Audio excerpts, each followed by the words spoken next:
Amor, testa no tablet de Lívia aí.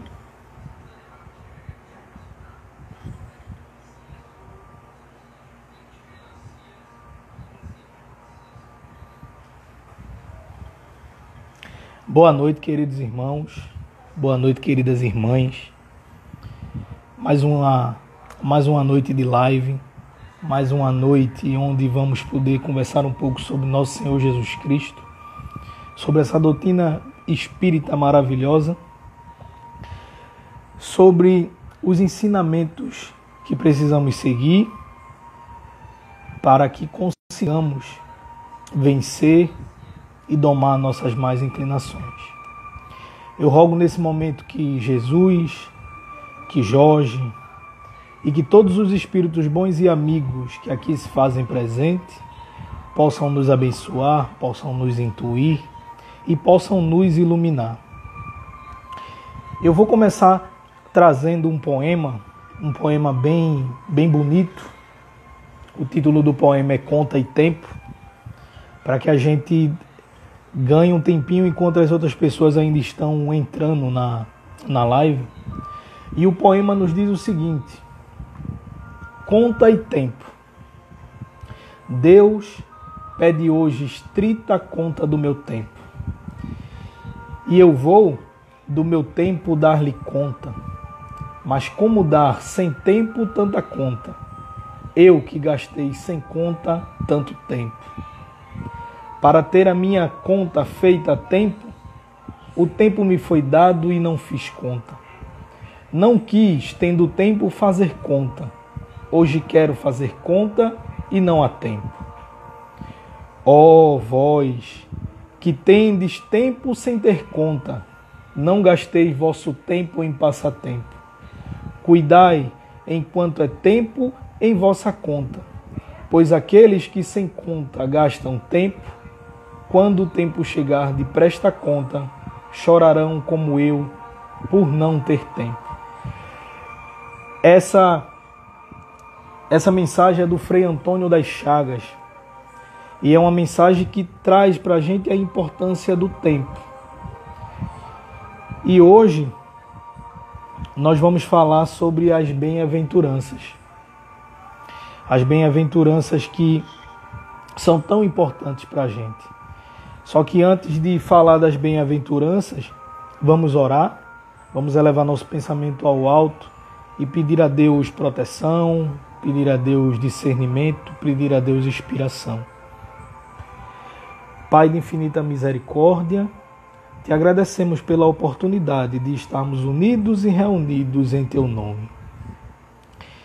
Te pedimos, Pai, como eternos pedintes que somos, que nos ampare, nos ilumine e nos guie sempre a caminho do bem.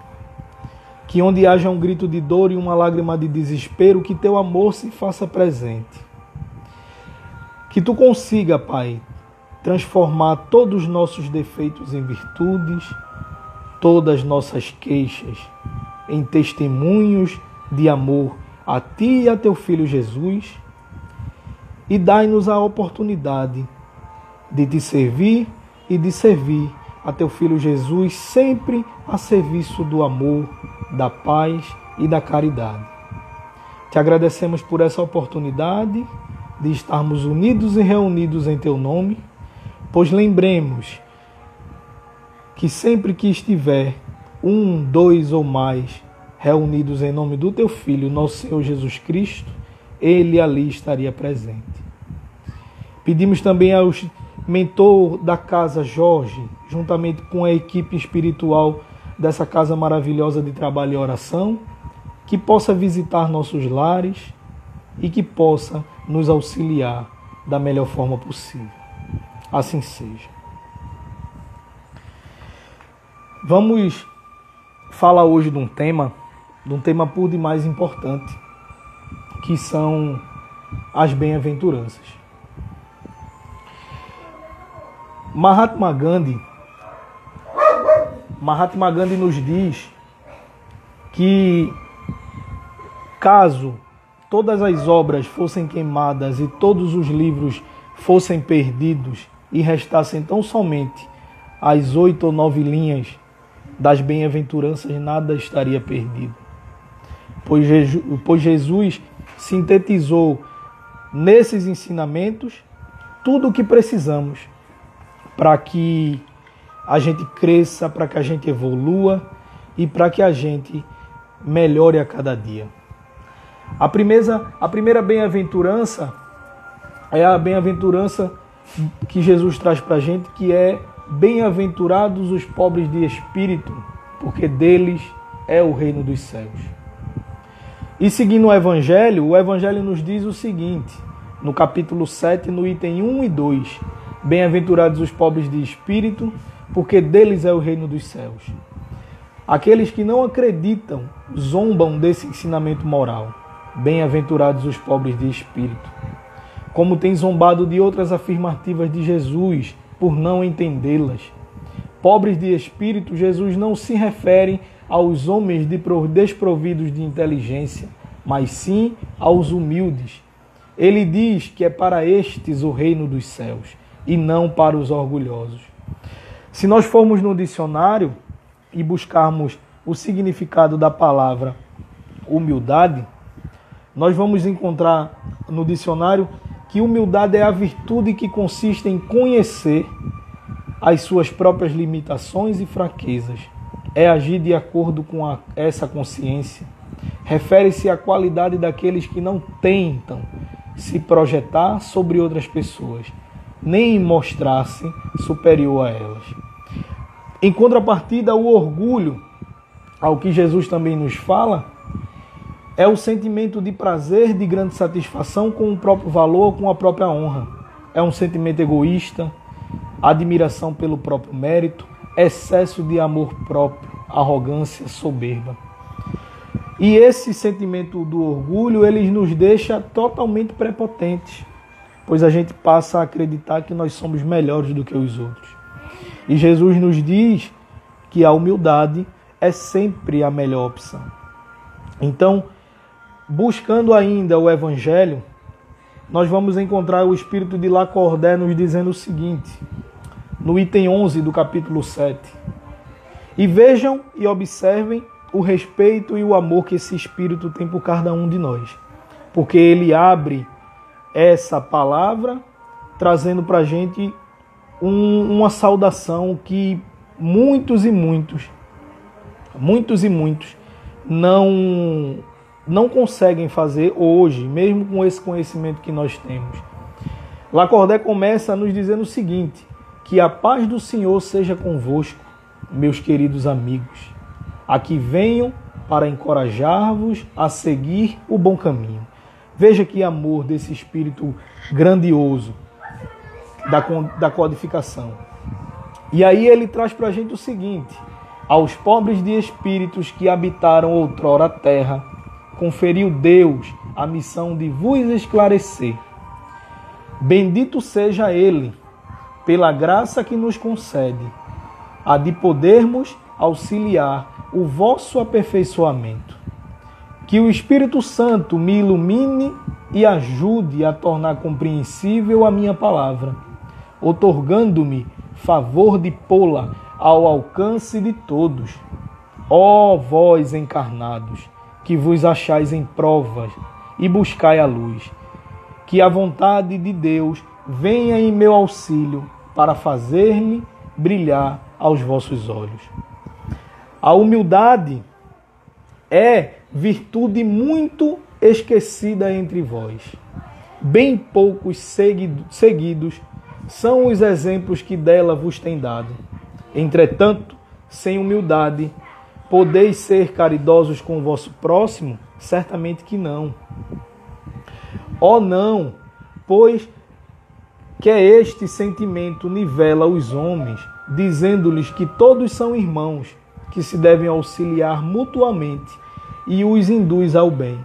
Sem a humildade, apenas vos adornais as virtudes que possuís, como se trouxessem um vestuário para ocultar as deformidades do vosso corpo.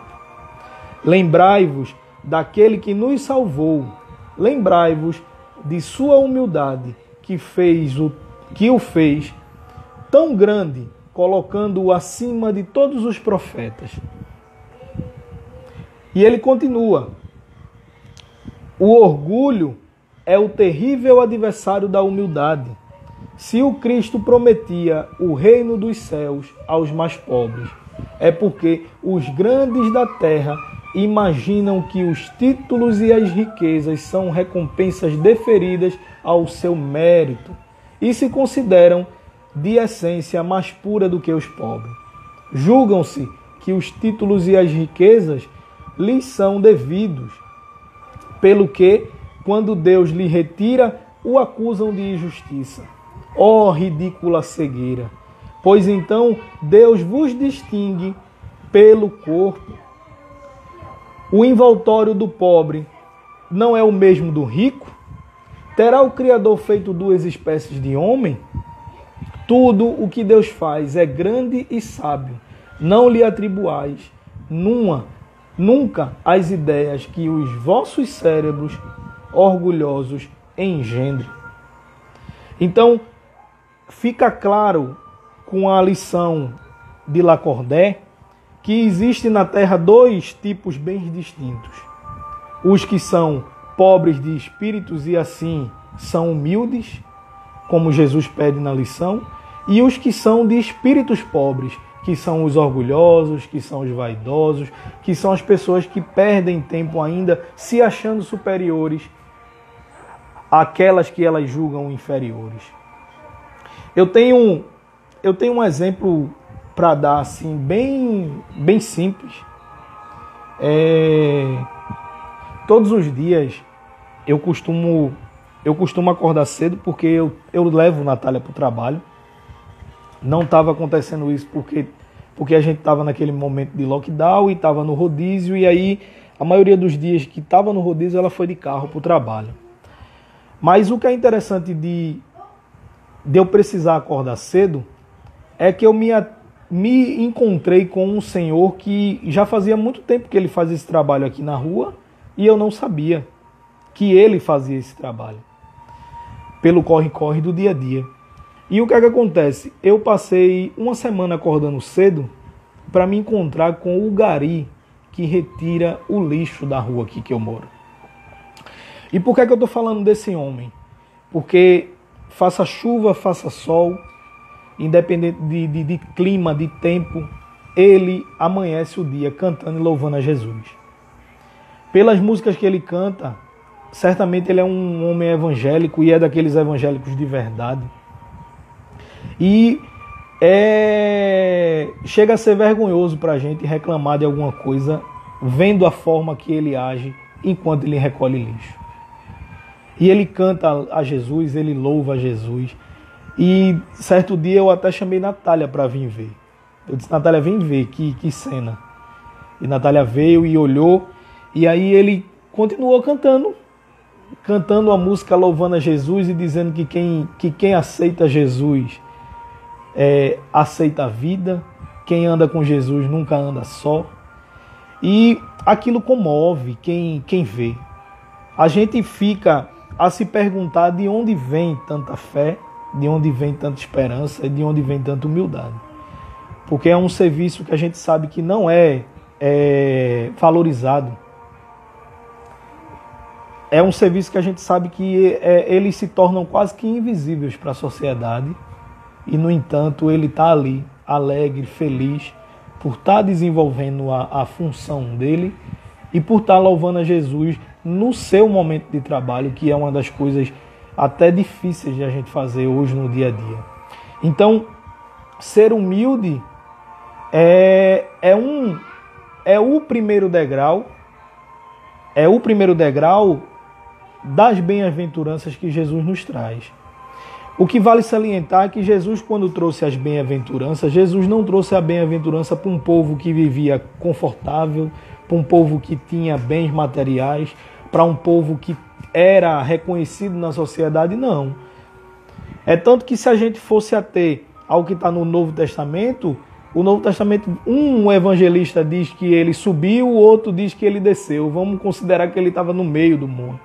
E aí ele sobe na pedra para falar para pessoas que sofriam. para falar para pessoas que se sentiam aflitas, que se sentiam injustiçadas, que se sentiam aquém da sociedade. E ele diz, porque bem-aventurados, na sua melhor tradução, significa felizes. E aí ele diz, bem-aventurados os pobres de espírito, bem-aventurados os humildes, porque eles herdarão o reino de Deus. Então, é a primeira etapa do processo que nós precisamos cumprir aqui na Terra para que nós consigamos encontrar o reino de Deus. Esse reino de justiça, esse reino de misericórdia, esse reino de amor.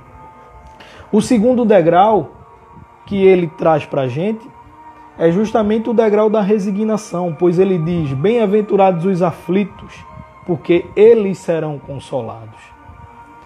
Quem está aflito quer consolo.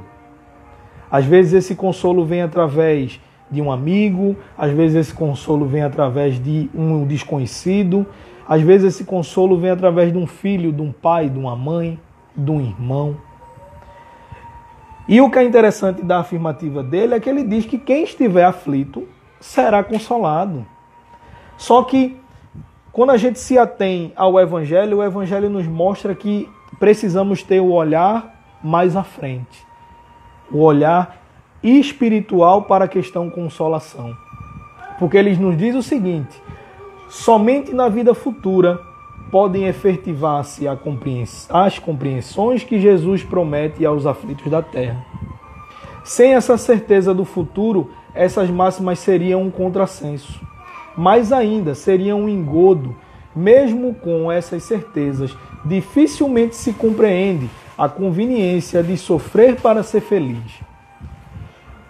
E dizem para se ter mérito, mas então perguntam-se, por que sofrem uns mais do que os outros? Por que nascem uns nas misérias e outros na opulência? Por que uns nada conseguem ao passo que outros tudo parece lhes sorrir? Essa é uma questão que certamente nós já fizemos até na nossa vida atual mesmo. Por que eu passo por isso? Por que fulano não passa? Por que eu vivo em privações e fulano vive tendo tudo do bom e do melhor, que a gente sempre atribui essas diferenças às coisas materiais. E, consequentemente, a gente, depois que atribui as coisas materiais, a gente joga na conta de Deus. Ó, Deus abençoa mais ele do que eu. E, na verdade, Deus abençoa todos iguais. Todos da mesma forma. E só o Espiritismo, com todo respeito às outras religiões, vai nos trazer uma nitidez para justamente isso que acontece. E esse capítulo 5, que é onde está escrito Bem-aventurados os aflitos, é o capítulo que nos explica tudo em relação ao nosso sofrimento e às nossas privações aqui na Terra. Então, ele termina o item nos dizendo que, por meio dos ensinamentos de Jesus, Deus pôs os homens na direção dessa causa. E hoje, julgando-os suficientemente maduros para compreendê-la, lhes revela completamente a aludida causa por meio do Espiritismo, isto é, pelas palavras do Espiritismo. O Espiritismo nos diz de onde nós viemos, o que é que nós estamos fazendo aqui e para onde nós vamos. E o que é mais importante, nos dá todos os meios de progredir nessa encarnação.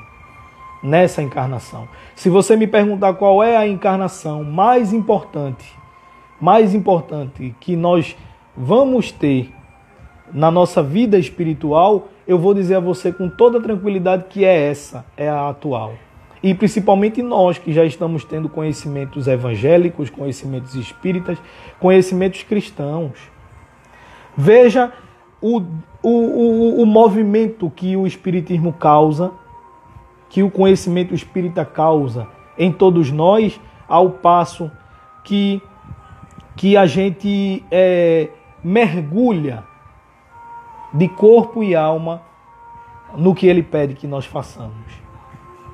A gente começa a observar que tudo acontece do mesmo jeito que acontecia antes, com significados diferentes. Porque agora nós sabemos as reais causas por estarmos passando por aquilo que estamos passando. E muitos vão dizer, eu não sei porque é que eu passo por isso. Na realidade você sabe. Na realidade todos nós sabemos por que é que nós estamos passando, pelo que nós estamos passando. E o que o Espiritismo nos traz de mais importante dentro disso tudo é que ele deixa claro que a responsabilidade do bom e daquilo que nós julgamos ser ruim é toda nossa. Nós somos responsáveis. Nós somos os artífices da alegria e da dor. E ainda mais, o Espiritismo nos mostra como podemos sofrer com resignação, que é justamente o que ele nos pede. E o que é interessante de Bem-aventurados os aflitos, depois de todas as informações que nós vamos encontrar no Evangelho, é que vai ser impossível que a gente aceite o que o Evangelho vai nos dizer se a gente já não estiver trabalhando a humildade. Se a gente ainda estiver preso no orgulho e na vaidade. Os Espíritos nos dizem no item 12, Bem-aventurados os aflitos, pois serão consolados. Jesus aponta a compreensão que não hão de ter os que sofrem e a resignação que leva o padecente bendizer ao sofrimento como prelúdio da cura. Também podem essas palavras traduzirem assim: deveis considerar-vos felizes por sofrerdes, visto que as dores deste mundo são o pagamento da dívida que as vossas passadas faltas vos fizeram contrair. Suportadas pacientemente na terra, essas dores vos pouparão séculos de sofrimento na vida futura. Deveis, pois, sentir-vos felizes por reduzir Deus a vossa dívida, permitindo que o saldeis agora, e que vós garantirá a tranquilidade do porvir. Observe como é direta a mensagem. Nós contraímos débito. Então, quem é que precisa pagar esse débito? Somos nós. E hoje nós temos o Espiritismo para nos guiar. Esse livrinho aqui, juntamente com o Livro dos Espíritos, é o manual que nós precisávamos para que a gente pudesse viver melhor. Então, é mais do que importante que a gente se apegue aos ensinamentos espíritas, que a gente se apegue aos ensinamentos do Cristo, para que a gente deixe de cometer as falhas que a gente já comete há tanto e há tanto tempo. A terceira bem-aventurança é bem-aventurados os mansos, porque eles herdarão a terra. Isso está no capítulo 9, bem-aventurados os que são mansos e pacíficos. Bem-aventurados os que são brandos, porque possuirão a terra. Bem-aventurados os pacíficos, porque serão chamados filhos de Deus. Sabei que foi dito aos antigos: não matareis a quem quer que mate, que mereça condenação pelo juízo. Eu, porém, vos digo que quem quiser se pôr em cólera contra seu irmão, merecerá condenação de juízo. Observe que Jesus faz uma observação sobre a condenação de juízo. E que juízo é esse que Jesus está falando? É simplesmente nossa consciência. Nós sabemos o que nós fazemos de certo e nós sabemos o que nós fazemos de errado. E o que é interessante é que nos dá uma satisfação e um alívio, uma certeza grandiosa quando a gente faz o certo. Mas a gente continua fazendo o errado. Mesmo diante disso, dessa influência boa que nós sentimos quando nós tomamos as opções certas na vida. Observe como nós ficamos depois que nós temos uma raiva. Quais são os pensamentos que nos vêm à cabeça? É sempre pensamentos baixos, pensamentos que nos levam para caminhos que nós certamente não gostaríamos de andar. Mas aí o tempo passa e aí a gente dá um tempinho, esfria a cabeça e na sequência, qual é o pensamento que toma conta da gente? A vergonha. por nós termos emanado aquele tipo de pensamento, e a pior parte é se livrar daqueles pensamentos negativos que a gente gerou. Porque nós nos encolarizamos. Nos encolarizamos, melhor dizendo. Shakespeare diz o seguinte: não é porque você tem razão que você tem o direito de ser bruto, de ser grosso, de ser violento. Isso não lhe dá o direito de agir assim. Então, a gente observa que a gente precisa de calma, a gente precisa ser manso, a gente precisa ser pacífico. E o Evangelho, mais uma vez, nos diz o seguinte: por essas máximas, Jesus faz da brandura, da moderação, da mansuetude, da afabilidade e da paciência uma lei. Condena, por conseguinte, a violência, a cólera e até toda a expressão descortês de que alguém possa usar para com seus semelhantes. Toda palavra ofensiva exprime um sentimento contrário à lei de amor e de caridade, que deve presidir as relações entre os homens e manter entre eles a concórdia e a união. É que constituir um golpe desferido na benevolência recíproca e na fraternidade, é quem entretém o ódio e a animosidade, enfim, que depois da humildade para com Deus, a caridade para com o próximo, é a lei primeira de todo cristão. Quando a humanidade se submeter à lei de amor, de justiça e de caridade, deixará de haver egoísmo. O fraco e o pacífico já não serão explorados, nem esmagados pelo forte e pelo violento. Tal a condição da terra, quando, de acordo com a lei de progresso e a promessa de Jesus, se houver tornado mundo ditoso por efeito do afastamento daqueles que resistem à prática do bem. Vejam que coisa maravilhosa. Quando a lei de amor, de justiça e de caridade passar a ser a lei máxima sobre a terra, nós vamos deixar de ver injustiças, nós vamos deixar de ver atos violentos, nós vamos deixar de ver atos que são totalmente do contrário do que Jesus pede que nós façamos. E observe que para poder ser manso e pacífico, a gente precisa ser humilde e a gente precisa ser resignado. É um degrau. A gente começa na humildade, aprende a ser resignado, e aí a gente aprende a ser manso e aprende a ser pacífico. Porque não foi aleatoriamente que Jesus trouxe as bem-aventuranças. Ele trouxe isso tudo numa sequência espiritual de conquistas que nós precisamos conquistar. É um ensinamento que a gente precisa, por demais, estar atento. Que a gente precisa, por demais, prestar atenção, ler, reler e fazer o principal, que é colocar em prática. A outra bem-aventurança que Jesus nos traz é: bem-aventurados os que têm fome e sede de justiça, pois eles serão saciados. A gente está passando por um momento na comunidade mundial, por assim dizer, onde esse bem-aventurados os que têm fome e sede de justiça, pois serão saciados, está bem latente, está bem presente. Acredito que todos nós já tomamos conhecimento da morte do americano pelo policial, pelo ato do policial. E o que a gente vem vendo desde o dia que aquele rapaz morreu, é uma comoção muito grande, e que isso deixou de ser comoção e passou a ser atos de vandalismo na maioria das vezes. E aí o que é que acontece?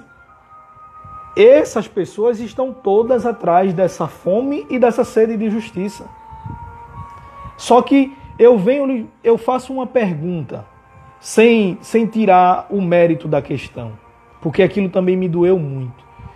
Ver aquela cena, eu tive a oportunidade de assistir o vídeo e eu até contava para Painho que eu fiquei uns 10 minutos me sentindo mal aqui em casa. Porque é meio que surreal em pleno século XXI, com o avanço de tudo que a gente já está vendo, e diante de uma crise dessa que está matando milhares de pessoas, a gente vê uma cena como aquela. Mas só que impunidade, maus feitos, vantagens que são tiradas um sobre o outro na sociedade, isso sempre aconteceu e sempre vai acontecer. E a maioria daqueles que pedem justiça não querem a justiça de verdade. Porque quando Jesus nos diz que os que têm fome e sede de justiça serão saciados, a gente precisa entender que Jesus está dizendo, ou melhor dizendo, que Jesus não está dizendo de modo algum que essa justiça vai ser o mal pago com o mal. Jesus nos ensina que o mal precisa ser pago com o bem. Jesus nos ensina que a vingança é a última opção que nós precisamos seguir.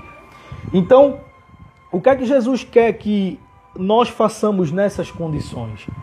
Jesus quer que nós cobremos sim a justiça, mas sem esse sentimento de ódio, sem esse sentimento de vingança. Porque violência gera violência, vingança gera vingança, ódio gera ódio. A gente precisa afogar esse sentimento de ódio, esse sentimento de rancor. A gente precisa afogar esse sentimento no sentimento de amor, na abundância do bem, que é sempre maior do que o mal. E isso vai saciar muito mais a minha sede de justiça do que outro tipo de sentimento que eu venha a administrar. Então, quando Jesus pede que a gente seja pessoas que têm sede e fome de justiça, pois a gente vai ser saciado, ele também nos lembra, trazendo as bem-aventuranças anteriores, que a gente precisa ser humilde, que a gente precisa ser resignado, que a gente precisa ser manso e que a gente precisa ser pacífico. E veja como é difícil a gente colocar tudo isso num conjunto, para que a gente trabalhe isso da melhor forma, para que isso traga benefícios. É justo cobrar justiça pelo rapaz morto? Totalmente. Eu sou totalmente a favor. O que não é justo é a gente agir de violência para que a gente clame por justiça. Porque como é que eu posso clamar justiça com um sentimento de vingança? Com um sentimento de querer fazer o mesmo que foi feito anteriormente? Nunca. Tem um vídeo na internet que eu acho por demais interessante. É sobre um serial killer que ele assassinou cerca de 9 mulheres nos Estados Unidos. E no dia do julgamento, depois da condenação, o juiz dá o direito, na corte americana, das pessoas que estão ali, que fazem parte da família, poderem fazer algum comentário para o condenado. E as 6 primeiras pessoas vieram e detonaram o rapaz. Trouxeram aquelas palavras de ódio, de angústia, de rancor. Todas aquelas palavras que a gente pode imaginar. E o último, um senhor de mais de 70 anos, ele chega no microfone, fala o nome do rapaz que eu não recordo agora, e diz a ele: meu filho, obrigado pela oportunidade. Eu sou cristão. E Jesus diz que eu preciso perdoar. Você é o autor do maior motivo de perdão que eu posso ter nessa vida. Nessa vida. A única coisa que eu te desejo é que tu se arrependa e que tu peça perdão a Deus. E sai. E aquele rapaz que estava irredutível recebendo os insultos, ele cai em pranto. Porque a palavra que esse Senhor trouxe foi uma palavra recheada de amor. Foi uma palavra que de um cidadão que perdeu sua filha, que passava por um momento totalmente difícil e dolorido, até onde a gente pode imaginar, e ele se predispõe a trazer essas palavras dizendo que Deus te perdoe, porque eu te perdoo. Eu te perdoo. Assim como Jesus disse no madeiro, de braços abertos, tu também não sabia o que estava fazendo. E veja como é bonito essa energia que o amor traz na vida de todos nós. Então, a gente precisa justamente prestar atenção nessas coisas, porque se a gente não prestar atenção nos ensinamentos de Jesus, a gente vai passar por essa vida, vai chegar no mundo espiritual e novamente a gente vai ter que voltar para passar por tudo isso que a gente já está passando. Então, tá mais do que na hora de nós aprendermos a colocar as coisas nos seus devidos lugares, da gente colocar, dar um verdadeiro sentido para nossas vidas. Na sequência, a próxima bem-aventurança é: bem-aventurados os misericordiosos, pois eles receberão misericórdia. Isso está no capítulo 10, e ele traz o seguinte para a gente no item 1. Bem-aventurados os que são misericordiosos, porque obterão misericórdia. Um dos maiores exemplos de misericórdia que nós temos é o exemplo de Lázaro. Jesus chega até a casa de Lázaro, depois de 2 dias de ter recebido a mensagem que Lázaro tinha morrido. E quando ele chega lá, que Maria, irmã de Lázaro, diz para ele: Senhor, se tu tens chegado um pouquinho antes, eu tenho certeza que meu irmão não teria morrido. E ele pede que Maria leve ele até onde Lázaro estava. E até aí ele não declara que Lázaro está vivo. E quando chega lá, que eles tiram a pedra da tumba que mostram Lázaro, Maria cai no choro. E o evangelista João, no capítulo 11, no versículo 35, ele diz o seguinte, é o menor versículo da Bíblia: Jesus chorou. Dá tchau pro pessoal. Tchau, pessoal. E você vê, Jesus sabia que Lázaro não estava morto. Tá bom, vai lá terminar. Jesus sabia que Lázaro não tinha morrido. Ele podia ter agido friamente e ter ficado calado e não ter falado nada. Não ter chorado, ter agido tranquilo. Mas Jesus se compadeceu pela dor daqueles que estavam passando aquela necessidade no momento. E veja que coisa maravilhosa você ler a Bíblia e encontrar que o homem que traz a vida, que o homem que nos traz o direcionamento para que a gente viva sempre da melhor forma, chorou por um semelhante seu. Jesus chorou. É muito lindo. A gente vê um espírito de tão grande elevação chorar, mesmo sabendo que a morte é tão somente uma passagem. Mesmo sabendo que a morte é tão somente o baixar de um plano e o ascender de outro. Outra passagem maravilhosa que a gente pode trazer como misericórdia é a parábola do bom samaritano. Eu acho tão lindo a parábola do bom samaritano que eu vou ler ela na íntegra, para que eu não conte ela com minha emoção. Um homem descia de Jerusalém a Jericó e caiu nas mãos de ladrões que, depois de o despirem e espancarem, se retiraram, deixando-o meio morto. Por uma coincidência, descia por aquele caminho um sacerdote. Quando o viu, passou de largo. Do mesmo modo também fez um levita, chegando ao lugar e vendo, passou de largo. Um samaritano, porém, que ia de viagem, aproximou-se do homem e, vendo, teve compaixão dele. Chegando-se, atalhou-lhes as feridas, deitando nelas azeite e vinho e pondo sobre o seu animal. Levou-o para uma hospedaria e o tratou. No dia seguinte, tirou 2 denários, deu-os aos hospedeiros e disse: trata-o, e quanto gastares demais, na volta eu te pagarei. É maravilhoso. É maravilhoso. É você ver uma pessoa necessitada e parar para perguntar o que é que ela precisa. Parar para atender. E quantas as vezes a gente já viu pessoas necessitadas e a gente passou de largo, como o samaritano, e como o sacerdote e como o levita. Quantas vezes nós já perdemos a oportunidade de sermos o bom samaritano na vida das pessoas? Quantas e quantas vezes? A gente sabe que a vida é recheada de oportunidades, mas a vida também é uma roda. A oportunidade vem, passa e às vezes ela não volta. Então,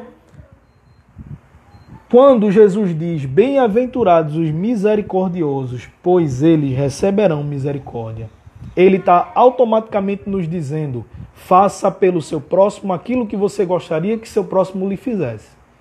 Pois, caso contrário, você receberá aquilo que você dá. Como é que eu quero receber misericórdia se eu não sou misericordioso? Como? Só que o interessante é que ele, além de tratar de misericórdia, ele trata também de uma coisa bem especial em nossas vidas, que é uma palavrinha chamada perdão. Como é difícil perdoar. Foi o tema do nosso evangelho ontem à noite e foi maravilhoso ver os depoimentos das pessoas que ali estavam. E aí o que é que acontece? A gente encontra no item 2, se perdoarem aos homens as faltas que cometerem contra vós, também vosso Pai Celestial vos perdoará os pecados. Mas se não perdoardes aos homens quando vos tenham ofendido, vosso Pai Celestial também não vos perdoará os pecados. Observe que é uma troca. É uma troca. Você perdoa e recebe perdão. É um movimento que a gente precisa fazer isso sem intenção. Tem que ser uma coisa de dentro da gente. Como Lili colocou aí, tem que ser uma coisa que a gente use de empatia. Para que a gente possa se aproximar da misericórdia que a gente precisa. Observe também, no item 4, a misericórdia é o complemento da brandura, porquanto aquele que não for misericordioso não poderá ser brando e pacífico. Lembre que eu venho falando que é uma escada as bem-aventuranças. E aí, quando a gente sai de uma bem-aventurança para outra, ele faz a menção à bem-aventurança que a gente acabou de passar. Então, observe. Ela consiste no esquecimento e no perdão das ofensas. O ódio e o rancor denotam almas sem elevação nem grandeza. O esquecimento das ofensas é próprio das almas elevadas, que paira acima dos golpes que lhes possam deferir. Uma é sempre ansiosa, de sombria suscetibilidade e cheia de fel. A outra é calma, toda mansidão e caridade. Observe que ele coloca que o ódio e o rancor denotam as almas sem elevação e sem grandeza. O esquecimento das ofensas é próprio da alma elevada. Então cabe a nós decidirmos qual tipo de alma nós seremos. Se essas almas ainda caídas ou se as almas elevadas. E aí a gente continua. Ai daquele que diz, nunca perdoarei. Esse, se não for condenado pelos homens, sê-lo-á por Deus. Com que direito reclamaria ele o perdão de suas próprias faltas, se não perdoar a dos outros? Jesus nos ensina que a misericórdia não deve ter limites. Quando diz que cada um perdoe ao seu irmão, não 7, mas 70 vezes 7, ele está simplesmente nos dizendo que a gente precisa perdoar 70 vezes 7 cada ofensa recebida. E a partir do momento que a gente se eleva, a partir do momento que a gente busca crescimento espiritual, a gente começa a deixar até de ser ofendido e a gente passa a não precisar mais perdoar, porque a gente já não se ofende com a falta que aquele irmão traz sobre nós. E aí eu quero trazer uma questão bem importante. Tem no item 5, o item 5 começa do capítulo, deixa eu recordar aqui, do capítulo 10, o item 5 começa com uma coisa bem conhecida de todos nós espíritas. Reconciliação com os seus adversários. E aí a gente vai lá no Evangelista, quando Jesus nos diz, reconcilia-te o mais depressa possível com os vossos adversários, enquanto estáis a caminho com ele, para que ele não vos entregue ao juiz e o juiz não vos entregue ao ministro da justiça e não sejais medido em prisão. Digo-vos em verdade que daí não saireis, enquanto não houveres pagado o último ceitil. Nesse fato reside a causa da maioria dos casos de obsessão, sobretudo dos que apresentam certa gravidade, quais são os de subjugação e o de possessão. Eu vou ler de novo para que fique bem claro. Reconcilia com o teu adversário mais depressa enquanto estás a caminho. Ponto. E aí ele nos traz o seguinte, na sequência do ponto 5. Nesse fato reside a causa da maioria dos casos de obsessão, sobretudo dos que apresentam certa gravidade, quais são os de subjugação e o de possessão. Aí veja a continuação. O obsidiado e o possesso são, pois, quase sempre vítimas de uma vingança, cujo motivo se encontra em existências anteriores, e o qual a sofrer deu lugar pelo seu proceder. Veja que coisa maravilhosa. Isso aqui está no Evangelho, isso aqui está aqui no capítulo 10. No capítulo 10. Ele coloca o perdão como um dos remédios. Não adianta, Natália, todo mundo lhe viu. Ele coloca o perdão como há uma necessidade de nós nos libertarmos dos casos de obsessão. Dos casos de obsessão. E quando eu li isso aqui novamente hoje, eu recordei tantas e tantas reuniões de desenvolvimento mediúnico que nós tivemos na UNEG que me veio as lágrimas, não teve como não chorar. E aí eu fiquei aqui chorando meia hora, recordando dos espíritos que chegam na posição de obsessores e que a gente às vezes até fica pensando, né, vamos dizer assim, até na nossa infantilidade, por que será que ele faz isso? E aí quando ele conta por que ele está fazendo aquilo, você corre o risco até de virar advogado dele.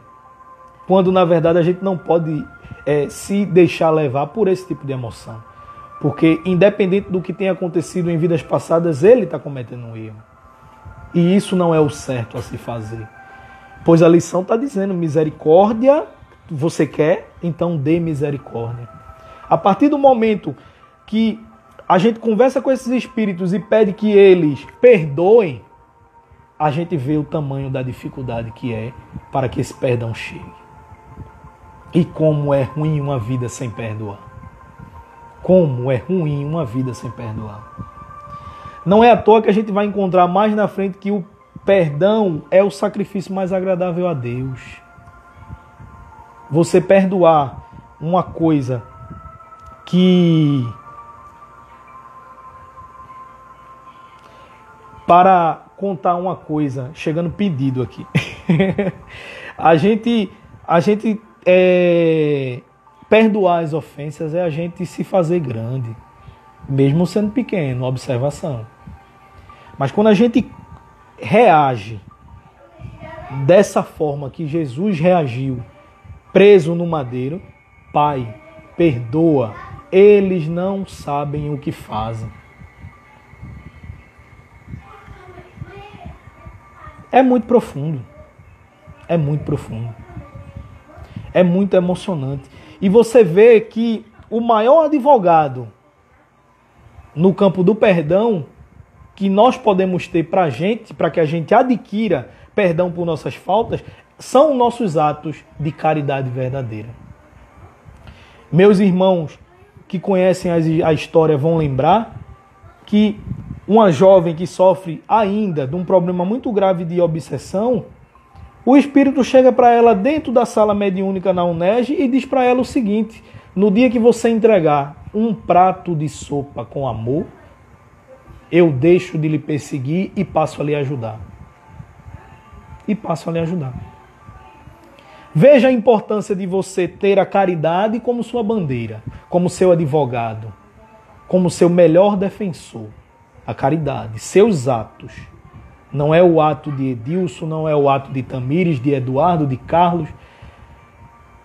É seu ato de caridade. Como meu irmão Carlos gosta de dizer, o ato de enxugar lágrimas. Seja esse fazendo uma campanha do quilo, seja esse distribuindo a sopa no centro, seja esse separando a cesta básica que as pessoas vão receber, seja esse indo no mercado e comprando com seu recurso os donativos que vão abastecer aquelas cestas. Esse é sempre o nosso melhor advogado. Nós podemos e temos a plena tranquilidade de dizer que é simples enxugar lágrimas. E o que é interessante de enxugar lágrimas é que a gente também enxuga as nossas. É que a gente distribui, como nossa irmã Graça está falando aqui, amor. É o amor mais verdadeiro. Uma das coisas que eu mais agradeço na vida foi a condição de ser pai. E observe que nós somos espíritas. Eu não sei quem foi minha filha na última encarnação. Não sei qual é o elo de ligação que ela tem comigo e com a mãe dela. Nem com os avós, nem com a tia. Mas uma das coisas que me traz mais alegria é poder cantar o Pai Nosso para ela todos os dias, à noite, colocando ela para dormir. E como a doutrina espírita nos ensina, sem saber se ela foi ou não foi meu adversário em outra vida, eu sempre converso com ela enquanto ela dorme, dizendo a ela que eu amo muito ela, que eu agradeço demais a oportunidade dela ser minha filha, nessa encarnação. Muitas vezes esses desafetos que trazem esses grandes problemas para a gente está dentro da nossa casa e a gente não sabe. Emmanuel nos diz que todos aqueles que a gente prejudicou dormirão em nossas camas e habitarão nossas casas. É o processo de reconciliar. É o processo de você agir com misericórdia. De você fazer por ele aquilo que você gostaria que ele vos fizesse. Esse é um ensinamento que ele engloba qualquer outro ensinamento. Você fazer pelo outro aquilo que você gostaria que o outro nos fizesse.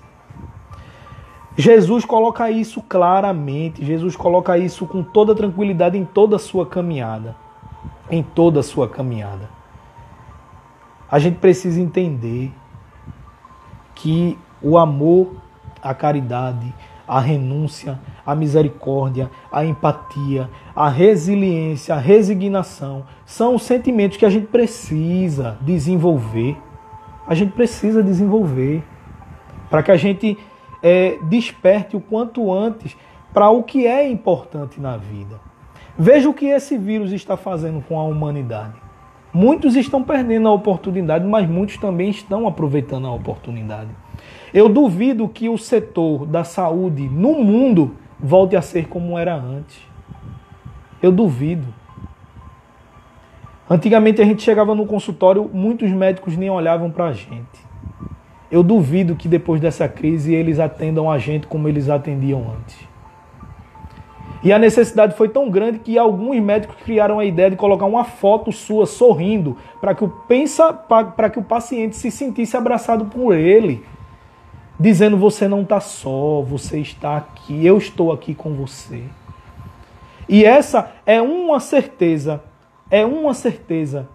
que nós temos, que Jesus nos dá todo dia. Jesus disse tranquilamente: eu sou o bom pastor. Nenhuma ovelha do meu Pai se perderá. Eu sou capaz de deixar 99 no aprisco e ir atrás daquela que está perdida. E essa ovelha perdida pode ser nós. Pode ser cada um de nós. Pode ser um irmão. Pode ser um amigo. Veja como é difícil você perder o contato com alguém que você ama. A gente está num país que já passou de 30 mil mortos. São 30 mil vidas, são 30 mil histórias que foram interrompidas. Logicamente que a gente tem que entender que Deus é misericórdia e que Deus sabe tudo o que está fazendo. Mas isso traz dor. Isso traz dor. Isso traz momentos difíceis, momentos de aflição, que a gente vai precisar ser resignado. E veja a diferença. Muitas e muitas dessas pessoas não têm o conhecimento espírita. Nós que temos o conhecimento espírita, nós ficamos extremamente abatidos com tudo isso que acontece. Eu vou fazer uma tarefa. Vai fazer. Nós ficamos extremamente abatidos. Eu, domingo, fui com mãe e com o painho em Bonança. E quando a gente voltou, a gente passou na frente da casa de uma vizinha de manhã. E ela disse da janela: Marli, eu perdi meu genro. Eu perdi meu genro. Novo. Cheio de vida. E aí você vê que essas pessoas que vivem com a gente e que a gente, na maioria das vezes, a gente não dá valor, porque realmente a gente não dá valor a essas pessoas que vivem com a gente até pensa que dá, mas a gente não dá. A gente só percebe o tanto de importância que elas fazem na vida da gente quando a gente perde. Então que a gente não espere perder. Que a gente não espere ser afastado, porque a gente sabe que a doutrina espírita explica que a gente não perde ninguém. Que a gente não espere que o pior aconteça para que a gente diga que ama. Diga que ama. Diga que a pessoa é importante. Diga que sem ela a sua vida perderá um bocado de cor. Porque vai perder um pouquinho de cor. É importante que você abandone, e eu digo você falando primeiramente para mim, que sou o primeiro que escuto, que você abandone qualquer sentimento de egoísmo, qualquer sentimento de orgulho. Dizer que ama, dizer que gosta, dizer que é importante, não transforma ninguém em melhor do que você. Você está apenas dizendo que você precisa da pessoa, que a pessoa é importante na sua vida. Pelo horário aqui, eu acredito que deve estar faltando uns 2 minutos. E eu queria tão somente ler uma mensagem de Chico. Como de costume, a gente prepara um roteiro para falar 2 horas e o tempo nunca dá. E Chico nos diz o seguinte, resumindo o Sermão do Monte. O que é interessante é que Chico sempre escreveu pouco, mas tudo que ele escreveu é de uma grandiosidade incrível. Tudo o que Jesus falou no Sermão da Montanha foi ao coração, ao sentimento. Não disse nada ao raciocínio, porque é pela inteligência que caímos. Ele não disse, bem-aventurados os inteligentes. Chegou mesmo certa vez a dar graças ao Pai por ter ocultado os segredos do céu aos sábios e aos inteligentes. Quem cai pelo amor, o próprio motivo da queda faz que se erga. Quem cai pela inteligência não se sente caído. Meus irmãos, que Jesus abençoe cada um de vocês. Que Jesus possa colocar cada uma dessas bem-aventuranças em nossos corações. Que Jesus possa enxugar nossas lágrimas. Que Jesus possa acalmar nossos corações. Que Jesus possa adentrar dentro de nossas casas e ficar, que é o mais importante. Agradeça sempre tudo que você tem, de material e de espiritual, muito mais. Porque a gente precisa entender que o outro é nossa mola propulsora para o bem. Um abraço grande a todos que fazem a UNEG, a todos que participaram dessa live. E eu rogo a Deus nesse momento que Ele encha cada um de vocês de saúde e de paz.